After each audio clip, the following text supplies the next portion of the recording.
Assalamu alaikum, frères et sœurs en islam. Très heureux de vous retrouver encore une fois de plus. Aujourd'hui, on va méditer ensemble sur un verset du Saint-Coran dans lequel Allah subhanahu wa ta'ala, il nous pose la question.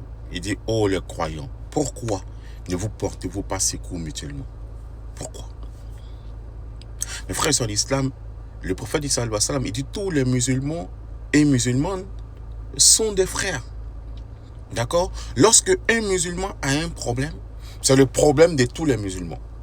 Lorsque un musulman a un bonheur, c'est le bonheur de tous les musulmans. C'est pour ça que le musulman ne doit jamais se réjouir du malheur de son prochain. C'est pour ça que le musulman ne doit jamais s'attrister du bonheur de son prochain. Parce que quand un bonheur le touche son frère, c'est comme si ça le touchait de façon directe ou indirecte. Quand un malheur touche aussi son frère, c'est comme si ce malheur-là le touchait à lui aussi. Subhanallah. Allah il pose la question, pourquoi ne vous portez-vous pas secours mutuellement, frères et sœurs en islam? Voilà la question que notre Seigneur nous pose. Parce qu'on observe nos frères dans la difficulté, on ne fait rien. Même quand on a la possibilité de les aider à sortir de leurs difficultés, on ne le fait pas.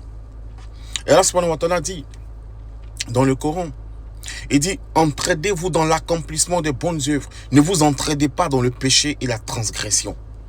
Frères et sœurs en islam, pourquoi ne nous portons-nous pas secours mutuellement? Pourquoi nous réjouissons-nous du malheur des autres? Pourquoi on applaudit quand les autres tombent? Frères et sœurs en islam, ce n'est pas cela que l'islam nous a enseigné. L'islam nous enseigne la solidarité, le fait de se soucier du bonheur des autres. C'est ce que notre religion nous enseigne, frères et sœurs en islam. Pourquoi ne vous portez-vous pas secours mutuellement? Je voudrais qu'on médite sur ce verset, mes frères et sœurs en islam.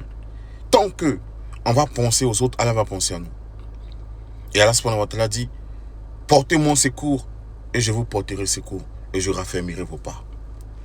Allah dit de le porter secours à lui, Allah. Alors, mais Allah n'a pas besoin d'aide.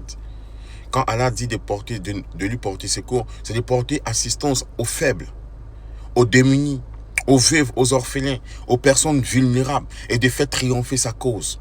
Il dit, faites triompher la cause d'Allah et Allah vous fera triompher. Si vos ennemis. Aujourd'hui, si les ennemis ont pris le dessus sur nous, c'est parce que nous, on a refusé de faire triompher la cause d'Allah subhanahu wa ta'ala. Malheureusement, en imposant sa loi et ses commandements, on a suivi nos passions. Aujourd'hui, on est dans l'individualisme. Chacun dit moi, moi, moi, moi.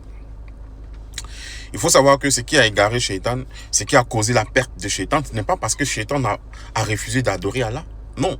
Shaitan a adoré Allah plus de 70 000 ans. Il adore Allah. 70 000